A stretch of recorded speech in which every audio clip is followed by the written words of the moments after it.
Hey guys, welcome back to the WODDoc Project 365, episode 680. We're out here at NYC at CrossFit NoHo, and we're back here in the nice little PT dungeon. I'm hanging out with Francesca Emanuel, who's one of their coaches here, and also on their team 212. They're getting ready to tackle the Northeast region. This it's coming up 2 weeks, right? It's about 2 weeks.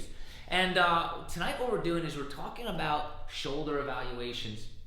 And I'm going to express to you a little bit different way. It might be unique to you guys, maybe it won't be, but it's a way that I look at evaluating shoulders as far as whether you're eligible or not for a front rack. Now, Francesca has a lot of great qualities as a competitor, but one of the things that I really like about her is the front rack position in which she has. She's really great at really stacking the bar into that great cradle of like on the collarbone and in between that delt region. And the reason why she's able to complete that or do that with such good efficiency is she has really good shoulder mobility. So what I'm going to do is I'm going to show you a way to evaluate the shoulder to see if you have those same qualities. And if not, we're going to talk over the next week or so about different tidbits of which we can do to improve those qualities and hopefully get your front rack to where you want to be. All right? So go ahead and throw this up into a front rack for me. With a full grip. Yeah, full grip, right? So the first thing that you're gonna notice is that Francesca's able to have a full grip front rack position, which a lot of people are jealous about, right? Because I could never be able to do that. One of the things that I wanna talk about is what do we look for when we look at a full grip, right? Front rack position, what do we need? Well, first of all, we need shoulder flexion, right? So that's the ability for our arm to come forward in this plane, which we call the sagittal plane. Second thing that we need to be able to have is we need to be able to have wrist supination, pronation. Well, in this case, we need pronation, but we need the ability for the wrist to rotate, right? And we need the ability for the elbow to flex fully, which is funny because that's a thing that I could never do, right? And if we have all those things, if we have shoulder flexion, right, and shoulder external rotation, and we have the ability for the forearm to pronate really well, then we're not going to put so much strain on the wrist or anything else, and we're going to be able to get the bar all the way back there. So drop that bar for me. So what I want to concentrate on today is how much actual external rotation we need, because a lot of people don't have trouble getting shoulder flexion, they don't have trouble getting elbow flexion, and they don't have trouble getting pronation of the arm. But what they do have trouble with is getting external rotation. So here's the way in which I'd like us to evaluate, which might be a little bit different. First, let's go over the old way of evaluation, or the traditional way of evaluation, right? So a lot of times what we'll do is we'll start with the shoulder all the way down, right, in a neutral position.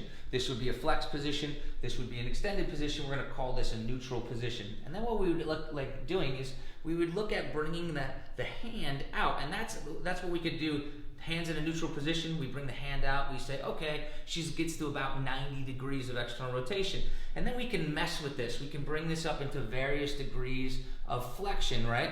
And as we bring it up to the various degrees of flexion, we can go ahead and we can evaluate and see if there's any loss of external rotation. Typically what happens is when we bring the shoulder up into that 90 degrees of flexion, we do lose a little bit of external rotation. And that happens because of some of the tissues in the back that start to tense up when we accumulate this slack. However, if we bring the shoulder into flexion, right, at that 90 degrees, and then we bring the arm, the elbow, into full flexion, right, now that arm is the hand is in a neutral position. Again, what we have here is we have some more slack that's getting collected. Finally, if we bring the arm into total pronation, right, again, we're going to collect as much slack as we have.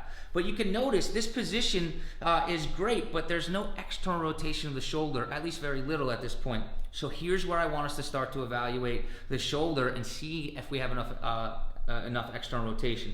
Because see, here's the thing, is not a lot of people can hold a front rack, right, in that position just like this, because the bar would pinch on their fingers. It's not a position which we have to hold. What has to happen is the hand has to come out to the side of the shoulder. That allows the bar to drop down, and that allows that bar to get into that beautiful groove of behind the deltoid and kind of on top of the clavicle. So here's the way that I want you guys to be able to look at this. Now, kind of great, bring this angle right down through there so that you're perfect right there. Awesome. So as we're in this position, what I want us to do is use kind of the knife right, of your forearm, and I want you to see if you can get that to 45 degrees. So we bring the arm at 90 degrees, we bring the elbow into full flexion, we bring the hand into full pronation, right? And then what we're gonna try to do is, this is the evaluation, right? So could we get there to 45 degrees, right? So hopefully you guys can see that, right? So that's we'll call that neutral, and we're gonna call this 45 degrees. If we're able to do that with all this happen, with all this slack accumulated, then we have a really, really good possibility of making that beautiful front rack. But what you're gonna notice is a lot of times when you bring all these elements together, the shoulder flexion, the elbow flexion, the arm pronation, the forearm pronation, is that you're gonna lose this ability to bring that shoulder into external rotation. A lot of people are gonna get stuck in this position right here. So then what happens? They drop the elbow down into the outside, which then allows them to find that same position, right? But that's not a position of structural stability that we're looking for, right? Because now elbows are down, the bar comes forward, we have all these problems, right? So what I want you guys to do is go home and check this out. Can we bring our elbow into can we bring our shoulder into full flexion? Can we bring our shoulder into 90 degrees of flexion? Can we bring our elbow into full flexion? Can we supine it, pronate? Can we pronate our forearm? There's so many different words here to say. Can we pronate our forearm so that our palm is completely up? And then can we take the shoulder and externally rotate to 45 degrees? Remember, this is your reference point, this knife edge of the bottom portion of your forearm. So guys, check that out and see how your external rotation is in that functional position, and we'll work on that throughout the week. Sound good? Thank you so much. I appreciate it. Guys, until tomorrow, we're optimizing function to optimize performance.